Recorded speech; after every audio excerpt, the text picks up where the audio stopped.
Já, Óskar, 5-3 sigur gegn Skagamönnum hér í dag, staðreynd. Hvað hefur að segja svona beint eftir leik?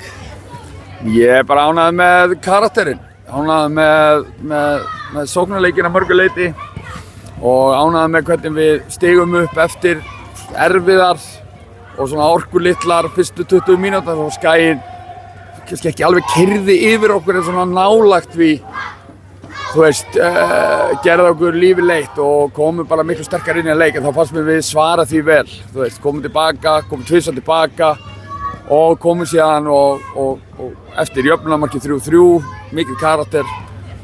Þú veist, einhver hefði haldið kannski að menn væru daufir eftir þennan ljómandi fína Víkingsleik sem skilaði engum stigum en mér fannst menn svaraði vel í dag og þó að frammistaðan svona spilalega séð þá hef ég oft séð aðeins betra flæði í leiknum okkar en þá var rosa erfitt að kvarta yfir þessu. Eins og þú segir svona, byrjið ekki alveg nógu vel í EM-inu voru svolítið að kaffæra ykkur eða svona. Hvað heldur að við valdið því?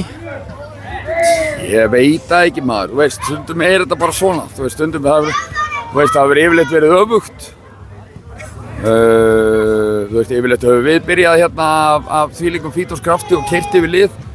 Þú veist, nú að það voru Skagamennir í því hlutverki og þú veist, stundum það bara þannig að menn kom einhvern veginn inn í leikina. Það var góður andi fyrir leik en svo var einhvern veginn orkustigið lágt þegar við byrjuðum leikinn. Þeir á fullu, mjög aggressífir og byrjuðu bara virkilega vel. Bara, eins og ég sagt, svolítið flott lið, Skaginn með öflugt lið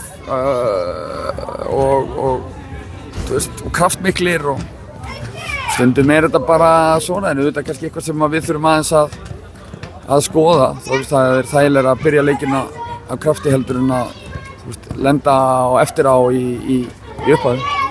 Alexander Abt spilaði sinn síðasta leikir í dag fyrir KR allavega í bili. Hvað hefur að segja hans framtíð? Nei, ég bara, þú veist, bara þakkláttur og auðmjúkur fyrir að hafa fengið að þjálfa hann. Hann frábær fótboltamaður, yndislegur ungur maður. Ég vona að ég sjá hann ekki hérna á KR-svæðinu fyrir hann í fyrsta lagi eftir 20 ár og það þýðir þá það að allt hefur gengið upp hjá honum. Framtíðin í ævi hans er gríðarlega björt og ég og okkur bara hlakka til að við hlökkum til að fylgjast með honum út í Danmark. Einnig hefur talað um Amin, spurning hvort hann fari út, ekkert staðfest enn. Ef það gerist, ætlið þá að skoða bæta við leikmanni í glugganum í sumar? Já, ef það gerist þá þurfum við að skoða. Við erum missað 2 leikmenn.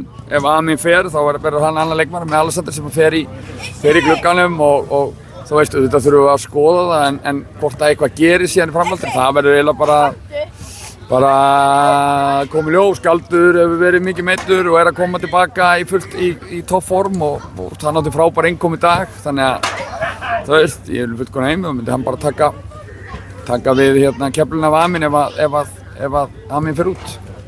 Keflavík úti í næsta leik, hvernig sérðu þann leik fyrir þér? Ég sé bara mjög erfiðan leik.